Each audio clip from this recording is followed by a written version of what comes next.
मेरा जन्म ऐसे गरीब परिवार में क्यों हुआ?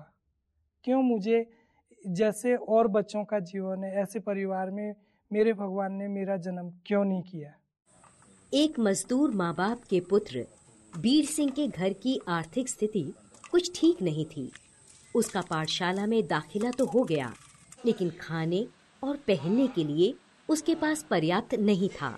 तो जब मैं बच्चों को देखता था कि उनके टिफिन आए और मेरे पास टिफिन भी नहीं है, तो मैं बस ऐसे ही अपने भगवान के बारे में सोचता था कि क्यों मेरे साथ में ही ऐसा किया है, उनको दे रहा और मुझे नहीं दे रहा, मेरे माँ बाप को क्यों नहीं दिया। बीर ने बचपन के दिन कठिन परिस्थितियों में बिताए, लेकिन उनमें से एक दिन उसे आज भी साफ साफ याद है।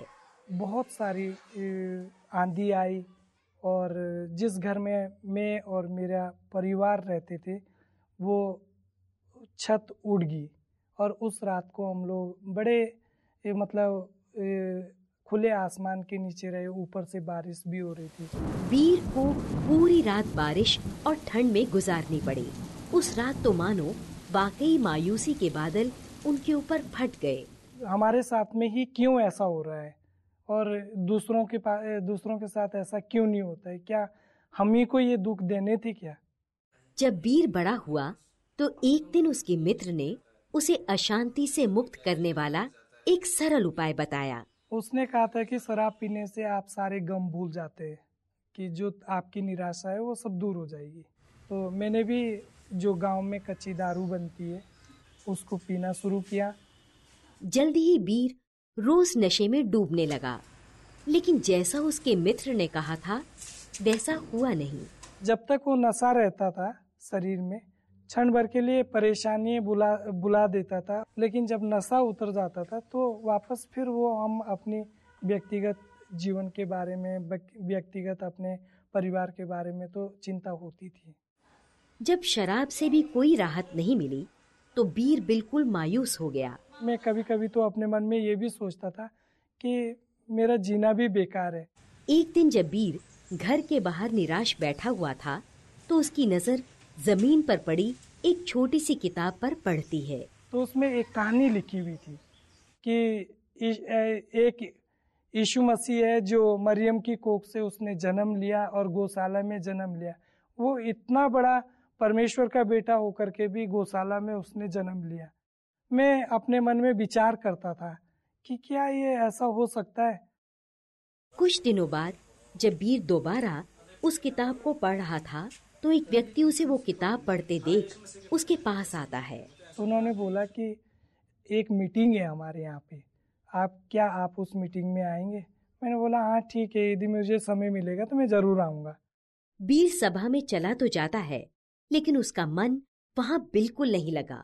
वो मेरे लिए एक बहुत अजीब सी बात थी, जिसे सुन के मेरे को अंदर ही अंदर बहुत घुटन जैसे महसूस हो रही थी।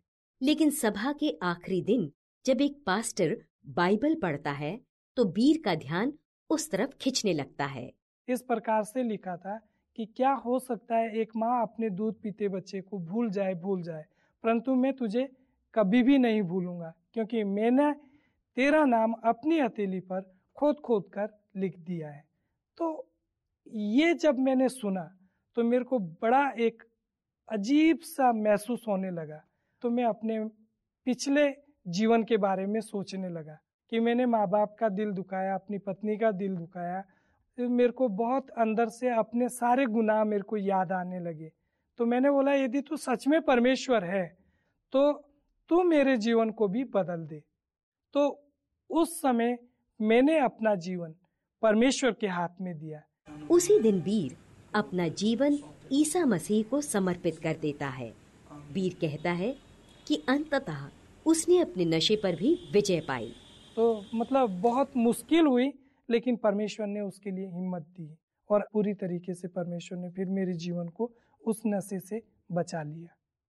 और आज भी मैं लोगों को बोलता हूँ कि नशा हमारे अशांति को दूर नहीं कर सकता है, लेकिन और मुश्किलें और तकलीफें हमारे जीवन में लेकर आ सकता है। कुछ समय बाद बीर को 6 महीने का बाइबल पाठ्यक्रम करने का मौका मिला। वो कहता है कि यीशु ने उसका जीवन पूर्ण रूप से बदल दिया है। आज मैं लोगों के बीच में जाकर के अपनी गवाही बताता हूँ और लोगों को बताता हूँ कि मेरा जीवन ऐसा था, लेकिन एक सच्चिदानंद परमेश्वर जो इस पूरी सृष्टि का मालिक है, उसने मेरे जीवन को बदला है। आज बीर कालसी क्षेत्र में परमेश्वर के अद्भुत प्रेम के बारे में घर घर जाकर लोगों को बताता है। बीर कहता है कि आज उसे किसी भी भौतिक चीज की कमी नहीं है।